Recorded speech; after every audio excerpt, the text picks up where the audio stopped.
Hello, superstars! Let's get started on the Norwood News Newsletter edition for Friday, January 15th, 2021. So, starting with some important upcoming dates, we've got Martin Luther King Jr. Day coming up on Monday, January 18th, which means that all schools and offices are closed that day.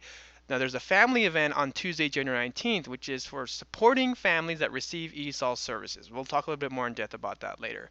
Wednesday, January 20th is an asynchronous day for students. That means no live sessions, no live classes, independent work only.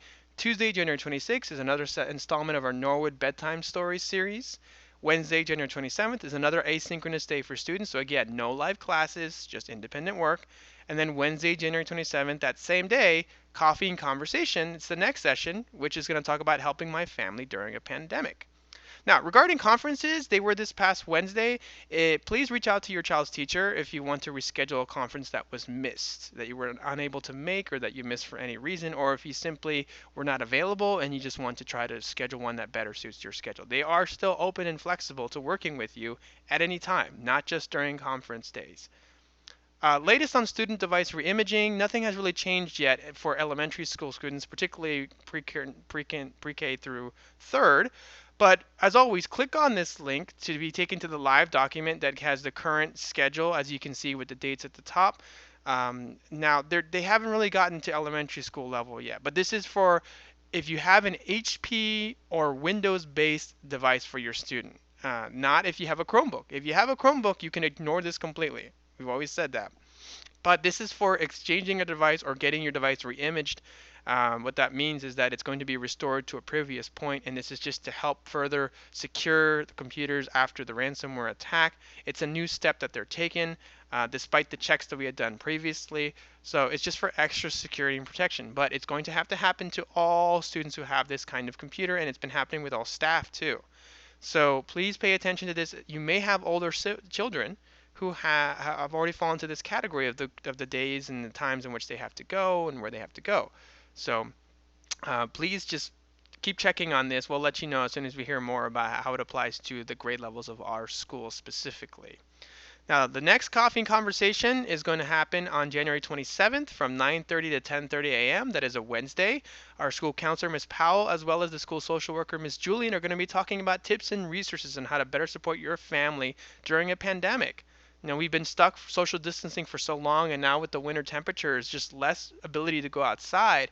So there's a lot of tips and tricks on how to help your children with transitions, going from like learning time to recreational time, and then back and forth. I know that can be difficult in small spaces or contained spaces where you don't have a lot of variety. So this is really good about those kinds of transitions, how to get the brain started and ready to go at the beginning of the day, family connection and engagement, games and different activities that you can do to help foster that connection. So really, really good topic, and make sure you tune in. Logging into Google Meet using the code norwoodfamilies. Again, Wednesday, January 27th from 9:30 to 10:30 a.m. Google Meet. You can just log in using your child's computer. Now, the next event for supporting families that receive ESOL services, there's going to be representatives from Norwood and the BCPS ESOL office on Tuesday, January 19th at 7 p.m. Another virtual presentation using the code Norwood Families. The same code, Norwood Families, through Google Meet at Tuesday, January 19th at 7 p.m. So if you receive ESOL services and maybe you're struggling, you don't know how to better help your child, you don't understand certain systems, or you're just not very tech savvy, and a lot of this is very new to you, so you feel like you're not able to help your child that much, please attend this. Or if you know somebody in that situation and you want to just be more aware of what's out there, this may be a very good session for you to learn more. Also, if you're not familiar with the Southeast Area Education Advisory Council and what they do, they have meetings every month and discuss different topics.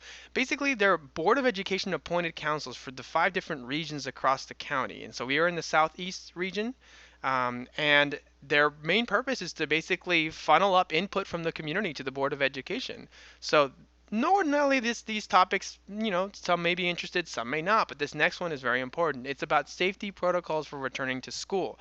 If you have any important input that you want to provide or ask or learn about what these protocols may be or could be or should be, you may want to attend. It's going to be through Zoom, so not Google Meet. So the meeting link information is here. You click on the link around the time of the meeting. It's got the meeting ID and the password. Whether you have Zoom installed on your computer as an application, whether you have an app on your phone, or what, you can click on it and just choose to opt to do the web connection browser and don't even need to have it installed. So it'll work either way. Again, Monday, January 25th at 7 p.m. promptly. And if you want to learn more, or if you're interested in actually being a council member and joining the council, you can contact Jackie Brewster. All this information is in the flyer that's included here in the newsletter. So you can reach out to her, or you can just attend the meeting and talk to some of the meeting members there. And there's also some information, a sneak peek about the next month's meeting in February, which already has its information in the flyer. It's going to be about race and racism and anti-bias education.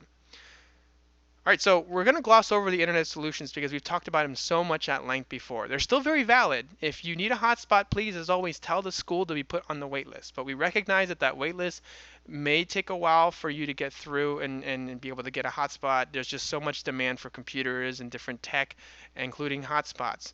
So if you really need help with your internet, or even if you're in a case where, let's say, you're not in control of the account, you're in a shared domicile and somebody else is in charge of the account and they're not taking care of it very well, so it's delinquent, or you've got cut access and you want to have your own plan, there's a lot of resources out there for you from the community. They're not school sanctioned, but you can look into them. Very briefly, you can click on the link here to get taken to the flyer that we've made that goes much more in depth about this.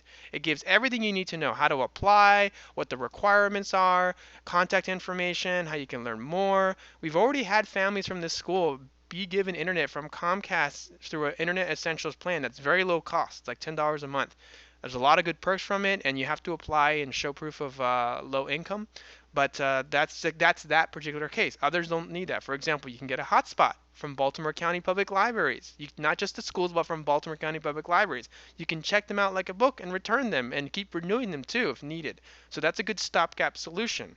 So if you need a hotspot, say you have internet, but where you have to leave your child during the day for daycare or with family members because you're working, and they need a hotspot, but you can't get one, this is a very good opportunity. So again, all the information is contained here, and we've also included the brief flyer on how to use the language line for families. So if your English is a little shaky and you're concerned about how to speak at length to someone, use this to your advantage. Or if you know somebody who could benefit from this, please share this access code and information on how to secure an interpreter by phone.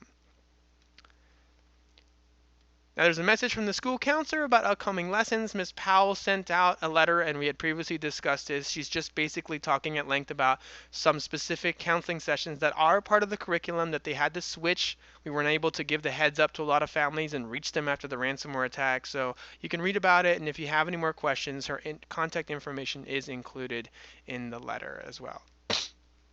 And we've talked about the Eliza Brandwine Center before. The ABC program is a caregiver child school readiness class from ages birth to 5 years old for any families that are zoned for a Title I school. And with Norwood being a Title I school, we offer a program that currently meets virtually on Tuesdays. You can contact Barbie Pullman, and her email's here if you want to have more questions or you're interested in enrolling.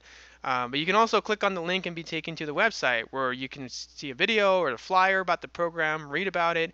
And so it prepares both the child as well as the parents on what to expect and how to get them most optimally ready for starting school. Very, very useful resource. So that's it for this edition. We hope everyone please stay safe, stay sane, and keep on learning as always.